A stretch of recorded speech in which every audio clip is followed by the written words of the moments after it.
네, 안녕하세요. 법무법인 대한중앙 한병철 변호사입니다. 오늘은 요즘 힙합 씬에서 가장 뜨거운 이슈 스윙스 씨와 빅나티 씨의 디스전입니다. 빅나티 씨가 인더스트리 노우스라는 곡에서 스윙스 씨를 겨냥해서 던진 주장들, 그리고 스윙스 씨의 즉각 반박 라이브, 그 다음에 나온 빅나티 씨의 2차 디스곡 변기 위에서까지, 이게 형사법적으로 어떤 죄목이 문제될 수 있는지 왓이프로 던져보겠습니다. 물론 실제로 가사로 인해 고소를 한 판례는 있지만 힙합이라는 개념상 디스라는 게 문화적 표현이니 그럴 일은 없다고 생각하고요. 만약 이 두 분이 이 디스전으로 인해 법정으로 가게 되면 어떻게 되는가, 그것만 분석하겠습니다. 먼저 중요한 점 짚고 갑니다. 이 영상은 누가 잘못했다, 범죄가 성립한다, 이걸 단정하는 게 아닙니다. 스윙스 씨는 이미 라이브 방송으로 가사 내용 대부분을 반박했으며 단순히 가사에 담긴 주장들이 법적으로 어떤 쟁점을 만드는지 그것만 분석하겠습니다.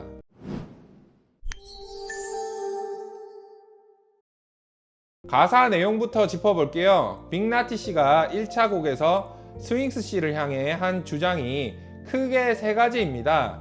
첫째, 소속 아티스트에게 성적 관계를 조건으로 밀어주겠다고 했다는 주장. 둘째, 아티스트 동의 없이 저작 인접권을 팔아서 빚을 갚고 고가 차량을 샀다는 주장. 셋째, 클럽에서 20살 어린 자신을 먼저 밀치고 넌 맞아야겠다고 했다는 폭행 주장입니다. 그러자 스윙스 씨가 즉각 라이브 방송으로 반박했습니다. 성상납 주장은 전면 부인했고, 저작 인접권 매각은 아티스트 수익을 지키기 위한 경영 판단이었다고 해명했으며, 클럽 사건은 선빵은 빅나티 씨였고 CCTV가 있다고 주장을 했습니다. 그런데 여기서 끝이 아닙니다. 4월 22일에 빅나티 씨가 2차 디스곡 변기 위에서를 냈어요. 스윙스 씨의 라이브 해명을 연기라고 비판하면서 폭행 현장을 직접 본 증인을 지목했습니다. 그리고 구두 계약과 방치 문제도 추가로 제기했습니다. 자, 이 전체 그림을 법적으로 뜯어보겠습니다. 자, 스윙스 씨가 저희 법무법인 대한중앙 문을 두드렸다고 가정해 보겠습니다. 변호사님, 저 고소할 수 있겠습니까? 저라면 이렇게 검토하겠습니다. 첫 번째 죄목, 명예훼손입니다. 형법 제307조입니다. 여기서 가장 먼저 구분해야 할 게 있어요. 빅나티 씨가 가사 안에 담은 주장들이 사실인지 허위인지에 따라 죄목의 무게가 완전히 달라집니다. 형법 제307조 1항은 사실적시 명예훼손입니다.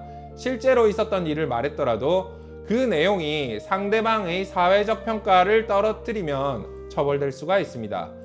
법정형은 2년 이하의 징역 또는 500만 원 이하의 벌금입니다. 2항은 허위 사실 적시 명예훼손입니다. 거짓 내용을 사실인 것처럼 말한 경우인데 이게 훨씬 무겁습니다. 5년 이하의 징역, 10년 이하의 자격정지 또는 1천만 원 이하의 벌금까지 가능합니다. 이번 케이스에 대입해보면 스윙스 씨 입장에서 가장 강하게 주장할 수 있는 건 성상납 요구 부분입니다. 스윙스 씨가 전면 부인하고 있으니까요. 이게 만약 사실이 아닌 내용을 사실인 것처럼 가사에 담은 거라면 허위 사실 적시 명예훼손 쪽으로 검토됩니다. 저작 인접권 매각 주장이나 클럽 폭행 주장은 양쪽 주장이 엇갈리니까 어느 쪽이 사실인지에 따라 1항이냐 2항이냐가 갈리는 거고요. 한 가지 더, 많은 분들이 오해하는 부분이 있습니다. 저는 거짓말 안 했는데요. 이 말입니다. 한국 형법에서는 사실을 말해도 명예훼손이 될 수 있어요. 미국은 사실이면 보호가 되는데 한국은 다릅니다. 이게 핵심입니다. 두 번째 제목, 모욕죄입니다. 형법 제311조입니다. 명예훼손과 모욕죄는 이렇게 나뉩니다. 명예훼손은 구체적인 사실을 제시하는 거고, 모욕죄는 구체적인 사실 없이 경멸적인 표현으로 상대방을 깎아내리는 겁니다. 이번 빅나티 씨 가사를 보면 구체적인 폭로 주장도 있고 스윙스 씨의 인성 자체를 깎아내리는 표현도 섞여 있습니다. 중학교 때 내 우상이 이런 인간이었다니, 이런 식의 표현은 구체적인 사실적시라기보다 경멸적인 평가에 해당할 수 있어요. 그 부분은 명예훼손이 아니라 모욕죄 쪽으로 검토됩니다. 한국 안에서도 표현마다 죄목이 달리 붙을 수 있다는 겁니다. 여기서 하나, 랩이니까 다 되는 거 아닌가요? 예술적 표현 아닌가요? 이 반론 당연히 나올 수 있습니다. 빅나티시 측에서도 충분히 쓸 수 있는 방어 논리예요. 그런데 법원은 이걸 아주 좁게 인정합니다. 핵심은 그 표현이 공익적 비판인지 아니면 특정인의 인격을 공격하는 표현인지입니다. 성상납 요구처럼 구체적인 범죄 행위를 주장하는 수준이라면 단순한 예술적 과장으로 보기 어렵습니다. 세 번째, 가장 현실적인 쟁점이 정보통신망법 제70조입니다. 이번 곡은 유튜브에 올라왔고 멜론 같은 스트리밍 플랫폼에도 정식 발매가 됐죠. 정보통신망을 통해 명예훼손이 이루어진 경우에 적용될 수 있는 조항입니다. 형법상 일반 명예훼손보다 법정형이 무겁습니다. 사실적시면 3년 이하의 징역 또는 3천만 원 이하의 벌금, 허위사실이면 7년 이하의 징역, 10년 이하의 자격정지 또는 7천만 원 이하의 벌금입니다. 여기서 핵심이 두 가지예요. 정보통신망을 이용했는지, 그리고 비방할 목적이 있었는지. 단순히 유튜브에 올라갔다고 자동으로 이 조항이 적용되는 게 아니라 비방 목적이 있었는지까지 따져봐야 합니다. 이번 케이스에서 빅나티시 측에서는 이건 업계의 잘못된 관행을 고발한 공익적 표현이다라는 방어 논리를 쓸 수 있어요. 그 주장이 인정되면 비방 목적이 부정될 수 있고 정보통신망법 적용이 어려워집니다. 4월 22일에 빅나티시가 2차 디스곡 병기위에서를 냈습니다.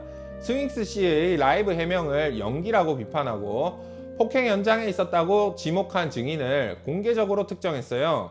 법적으로 이건 굉장히 중요한 변수입니다. 첫째, 2차 디스곡 자체도 1차와 동일한 명예훼손, 모욕죄, 정보통신망법 검토 대상이 됩니다. 추가로 가사를 냈다는 건 스윙스 씨 입장에서 추가 고소 근거가 생겼다는 뜻입니다. 연기라는 표현이 사실적시냐, 경멸적 표현이냐, 이것도 법원이 줄 단위로 읽습니다. 둘째, 증인 지목입니다. 가사에서 폭행 현장 목격자를 공개적으로 특정을 했죠. 이 부분은 양날의 검입니다. 진술이 실제로 빅나티시 주장을 뒷받침한다면 형법 제310조 위법성 조각, 즉 진실이고 공익을 위한 것이었다면 처벌 안 한다는 방어가 강해집니다. 반대로 그 목격자가 법정에서 빅나티시 주장과 다른 진술을 하거나 목격자 본인이 허위 진술을 하게 되면 위증죄 문제까지 파생이 됩니다. 증인 지목은 신중해야 한다는 거예요. 셋째, 스윙스 씨의 라이브 반박 자체도 법적으로 분석해 볼 수 있습니다. 스윙스 씨는 라이브에서 화해 문자 내용을 공개했습니다. 이건 빅나티시 입장에서는 사적 대화 무단 공개라는 문제를 제기할 여지가 생겨요. 물론 공개된 분쟁 상황에서 자신의 입장을 방어하기 위한 증거 제시였다는 반론도 있고 이 부분도 맥락에 따라 달라집니다. 어느 쪽도 완전히 자유롭지 않다는 겁니다. 실제로 고소가 들어오면 수사기관은 이런 걸 봅니다. 첫째, 가사 전문 분석. 어떤 표현이 사실적시인지 의견인지, 그리고 각각의 표현이 스윙스 씨를 특정하고 있는지. 이번 건은 이름이 직접 나왔으니 특정성 문제는 없습니다. 둘째, 공개 방식입니다. 유튜브 업로드 일시 멜론 정식 발매 기록, 조회수, 확산 정황, 2차 디스까지 나왔으니 이 공개 방식도 누적 검토됩니다. 셋째, 맥락 증거입니다. 이전 인터뷰, SNS 발언, 두 사람의 관계 흐름, 특히 이번 건은 스윙스 씨가 화해 문자까지 공개했으니 그 맥락도 수사 자료가 될 수 있습니다. 넷째, 진위 여부입니다. 성상납 요구 주장처럼 스윙스 씨가 전면 부인한 내용은 그게 사실인지 허위인지가 죄목의 무게를 가르는 핵심 쟁점이 됩니다. 2차 디스에서 지목된 증인 진술도 수사 대상이 됩니다. 절차상 한 가지 중요한 점 말씀드리겠습니다. 모욕죄는 친고죄라서 피해자가 직접 고소해야 합니다. 반면 명예훼손과 정보통신망법상 명예훼손은 반의사불벌죄입니다. 피해자가 처벌을 원하지 않는다는 의사를 밝히면 공소 제기가 어려운 구조예요. 그래서 합의가 이루어지면 사건이 종결되는 경우가 많습니다. 반대로 빅나티씨 측 방어 논리를 보면 저작 인접권 매각이나 클럽 폭행 주장은 어느 정도 사실관계가 있다고 주장하면서 형법 제310조를 내세울 수 있습니다. 진실한 사실이고 공공의 이익을 위한 것이었다면 처벌하지 않는다는 조항이에요. 업계 관행 문제를 고발하는 취지였다는 논리죠. 2차 디스에서 지목한 증인의 진술이 빅나티씨 주장과 일치한다면 이 방어가 강해질 수가 있습니다. 다만 성상납 요구 주장처럼 스윙스 씨가 전면 부인하고 물증도 없는 내용은 이 방어가 통하기가 어렵습니다. 스윙스 씨 입장에서는 라이브 방송 자체가 자신의 방어권 행사이고 CCTV 존재를 주장했으니 영상이 실제로 나왔을 때 어떤 내용이냐가 이 사건 전체를 가를 수가 있습니다. CCTV가 어느 쪽 주장을 뒷받침하느냐에 따라 폭행 주장 관련 가사의 죄목이 완전히 달라지거든요. 쌍방이 서로 상대가 먼저였다고 하는 상황에서 객관적 증거가 나왔을 때 한쪽은 지위가 완전히 역전될 수가 있습니다. 자, 오늘 내용 정리하겠습니다. 이번 사건에서 가사별로 정리하면 이렇습니다. 성상납 요구 주장, 스윙스 씨 전면 부인, 허위사실 적시 명예훼손, 정보통신망법 위반 가능성, 저작 인접권 무단 매각, 포르쉐 주장, 사실관계 다툼 중, 사실이어도 명예훼손 성립이 가능하다, 폭행 주장, 양쪽 주장 엇갈림, CCTV가 결판됩니다. 경멸적 표현들, 모욕죄 쪽으로 별도 검토, 2차 디스 증인 지목, 진술 일치 시 방어 강해지나 불일치 시 빅나티씨도 추가 리스크가 있다. 스윙스 씨 화해 문자 공개, 빅나티씨 측에서 맥락 왜곡 주장 가능. 한 곡 안에 이렇게 여러 제목이 동시에 붙을 수가 있습니다. 그리고 2차 디스까지 나온 지금은 양쪽 모두 법적 리스크가 쌓여 있는 상황입니다. 그리고 이 왓이프를 만든 목적은 단순 교육이 아닙니다. 만약 내가 방송인이거나 온라인에서 누군가를 겨냥해서 구체적인 주장을 담은 글이나 영상을 올렸다면 오늘 말씀드린 법이 그대로 적용됩니다. 나에 대해 이런 일이 벌어지고 있다면 첫째, 지금 바로 URL과 캡처를 저장하세요. 둘째, 직접 맞대응하지 마세요.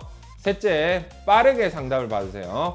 모욕죄는 범인을 안 날로부터 6개월 안에 고소해야 합니다. 법무법인 대한중앙 대표 상담 전화 1533-7377 24시간 상담 전환이 계속 받을 수가 있습니다. 저작 인접권 관련 내용은 이전 영상에 링크를 걸어뒀으니 함께 보시면 이번 사건을 더 입체적으로 이해하실 수 있습니다. 그리고 여러분, 기쁜 소식이 있습니다. 여러분의 성원 덕분에 구독자 122명을 돌파를 했습니다. 한 분 한 분의 구독이 저에게는 정말 큰 힘이 됩니다. 앞으로도 더 쉽고 유익한 법률 이야기 준비하겠습니다. 아직 구독 안 하셨다면 지금 바로 눌러주세요. 법무법인 대한중앙 한병철 변호사였습니다. 감사합니다.